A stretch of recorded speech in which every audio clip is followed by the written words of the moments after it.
কিয়ামতের ময়দানে ওই বিভীষিকাময় সময়ে মুসিবতের কালে মানুষগুলো পাগল হয়ে বিশ্বনবীকে খুঁজতে আরম্ভ করবে। সবাই মিলে বিশ্বনবীর কাছে যেয়ে বলবে, ইয়া রাহমাতাল লিল আলামিন, ইয়া খাতামান নবীন, রাহমাতাল লিল আলামিন। দেখেন আমাদের কি অবস্থা, কি কঠিন বিপদে আমরা আছি, দাঁড়াতে পারি না, সূর্যের আলোতে ঘেমে হয়রান। আজকে কেউ সুপারিশ করতে পারবে না।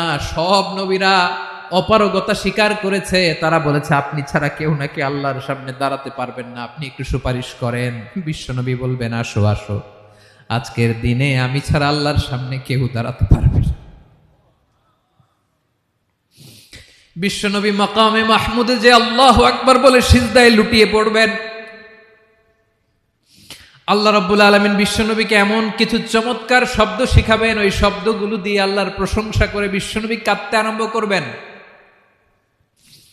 বিশ্বনবী এমন ভাবে অজর দ্বারায় সিজদায় লুটিয়ে পড়ে কাঁদবেন, রব্বুল আলামিনের রহমতের দরিয়ায় জোশ লেগে যাবে।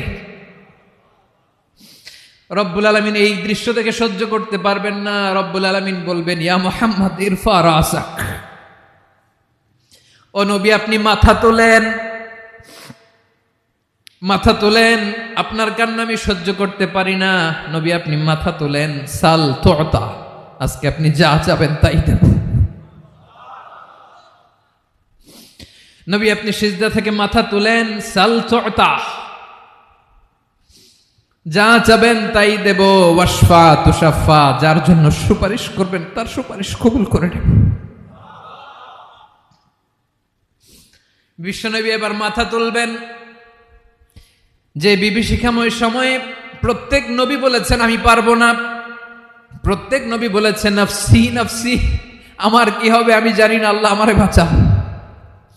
প্রতিটি নবী বলবে নফসি নফসি, আল্লাহ তুমি আমারে বাঁচাও, আমারে বাঁচাও। বিশ্বনবী মাথা তুলবেন, তুলে বলবেন রব্বি হাবলি উম্মতি, আল্লাহ তুমি আমার গুনাহগার উম্মতকে বাঁচাও। এই দুনিয়ার বুকে রব্বুল আলামিন সব নবীকে একটা করে দাওয়া মুস্তাজাবা দিয়েছেন, মানে যে দোয়া করলে কবুল হয়ে যায় সাথে সাথেই। দাও বিহা, দুনিয়ার সব নবীরা ওই দোয়াটা দুনিয়ায় করে ফেলেছে। সব নবীকে আল্লাহ একটা করে দোয়া দিয়েছেন, নবী দোয়া করলেই কবুল। সব নবীরা ওই দোয়া করে ফেলেছে দুনিয়াতে। বিশ্বনবী বলেন আমি করি নাই। ওয়া ইন্নী আখতাবিউ দাওয়াতি শাফাআতান লি উম্মতি ইয়াউমাল কিয়ামাহ, আমার ওই স্পেশাল দোয়াটা আমি দুনিয়ার বুকে কঠিন বিপদে পড়েও কোনোদিন করি নাই। আমি আমার স্পেশাল দোয়াটা কিয়ামতের দিন আমার গুনাহগার উম্মতকে সুপারিশের জন্য রেখে দিয়েছি। আল্লাহ বলবেন নবী ইরফা রাসাক, মাথা তোলেন, আর কাটবেন না।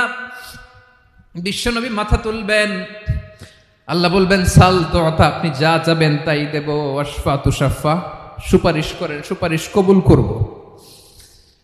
বিশ্বনবী বলবেন আল্লাহ ওই স্পেশাল দোয়াটা দুনিয়াতে করি নাই, আজকে আমি তোমার দরবারে দাঁড়িয়ে কিয়ামতের দিন ওই দোয়াটা করছি। আল্লাহ আমার যে উম্মতের হৃদয়ে যাররা পরিমাণ ঈমান আছে, আমার একটা উম্মতকেও তুমি জাহান্নামে ঢুকাতে পারবা না।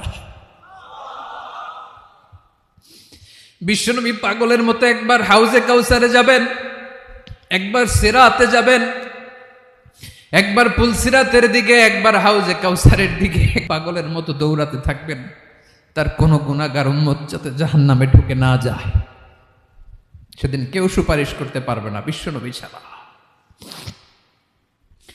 এজন্য 5 নম্বর আল্লাহ বললেন মান যাল্লাযী ইয়াশফাউ ইনদাহু ইল্লা বিইযনিহি, কার সাহস আছে, কার এত বড় বুকের পাটা কিয়ামতের কঠিন দিন আল্লাহর সামনে দাঁড়িয়ে সুপারিশ করবে? কারো ক্ষমতা নাই, কারো ক্ষমতা নাই।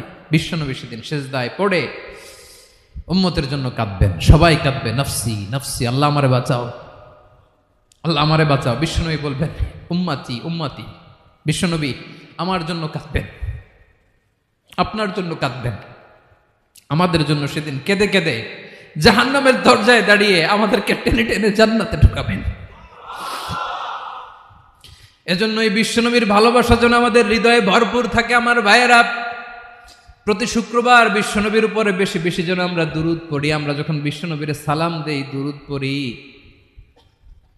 একদল স্পেশাল ফেরেশতা আছে যারা বিশ্বনবীর দুরূদটা নিয়ে সরাসরি বিশ্বনবীর রওজায় যায়, যে বলে অমুকের বেটা অমুক আপনারে সালাম দিয়েছে। বিশ্বনবী নিজ কবরের থেকে নিজেই সালামের উত্তর দেয়। বিশ্বনবীর ভালোবাসা যেন আমাদের হৃদয়ে থাকে, বিশ্বনবীর সুন্নাহ দিয়ে যেন আমাদের জীবনটাকে সাজাই। পারা যাবে ইনশাআল্লাহ?